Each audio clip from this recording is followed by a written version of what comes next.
In the heart of West Africa, rivers wind like silver ribbons through emerald forests. Red earth glows beneath a sun that has watched this land for millennia. Here lies Igbo land, home to a people whose story stretches far beyond the boundaries of maps and empires. Long before outsiders arrived, the Igbo thrived in a society unlike many of their neighbors. Instead of kings and centralized thrones, they built small republics. Each village was its own world, governed by councils of elders and strengthened by market women's unions. Debate and consensus were their instruments of law.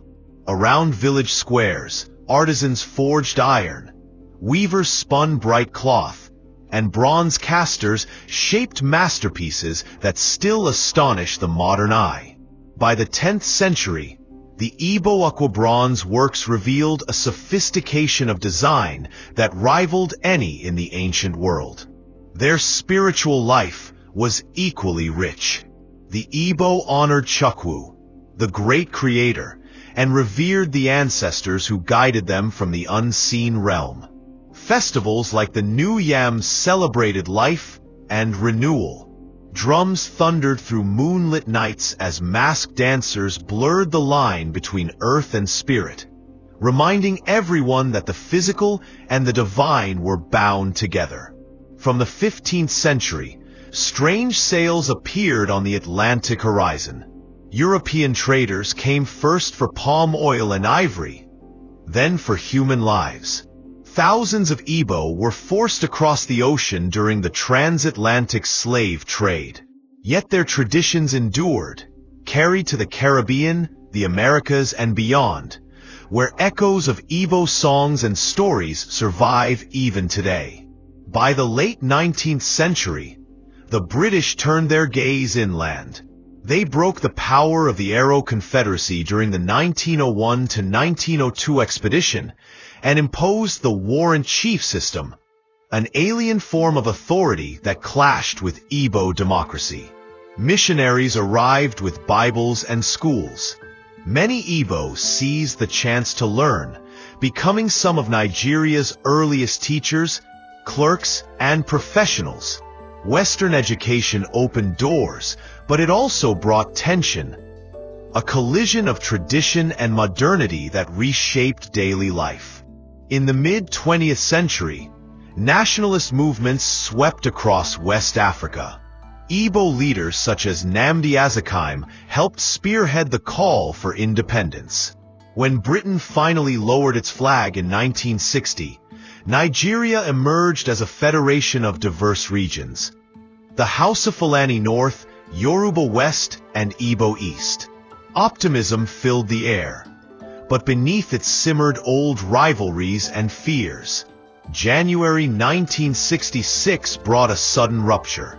Young army officers, many of them Igbo, staged a coup, claiming to end corruption.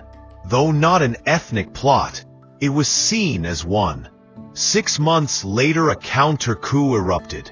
In the northern cities, mobs turned on Igbo civilians. Thousands were killed in horrific massacres. Survivors fled home by the trainload, carrying stories of blood and fire. In the eastern region, military governor Chukwuemeka Odumegwu Ojukwu faced a terrible choice. Negotiations for safety failed. On May 30th, 1967, he declared the independent Republic of Biafra, saying it was the only way to protect his people. The Nigerian federal government responded with war. The conflict that followed lasted 30 months and became one of Africa's most brutal civil wars. Biafran soldiers, often outgunned, fought with fierce ingenuity, manufacturing their own weapons, defending towns like Nsukka and Onitsha with a determination born of desperation. But the greatest killer was not the battlefield. Nigeria imposed a land and sea blockade that choked off food and medicine. Starvation swept through Biafra. The world watched in horror as images of skeletal children, their bellies distended, filled newspapers and television screens. Humanitarian groups mounted daring nighttime airlifts to bring relief, marking the dawn of modern global aid efforts. International politics complicated every step. Britain and the Soviet Union supplied the Nigerian government. France and some African states quietly supported Biafra. The Cold War loomed over each shipment of arms or food. By late 1969, Biafra was encircled. Town after town fell. On January 15, 1970, Ojukwu fled into exile and his deputy, Major General Philip Effiong, announced surrender. Nigerian leader Yakubu Gowon proclaimed a policy of reconciliation with the famous words, "No victor, no vanquished." The war left more than 1 million dead, most from hunger and disease. Cities lay in ruins, yet the Igbo spirit endured.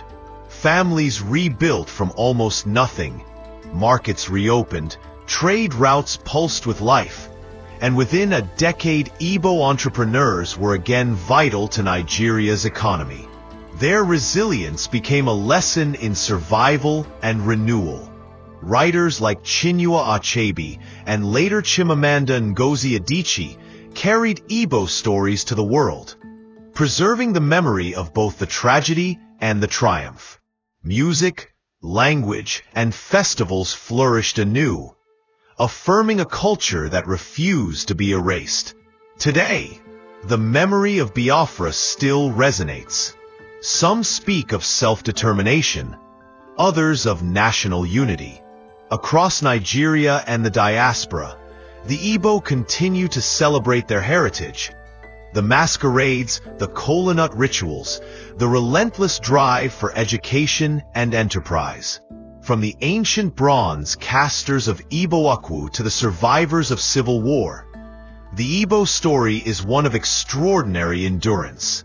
It is a story of a people who have faced loss and risen again, whose identity cannot be bound by borders or broken by force.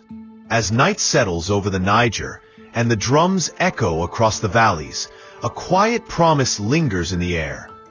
Oni Jedi MMA, we shall be well. Don't forget to subscribe for more powerful stories of African history and culture.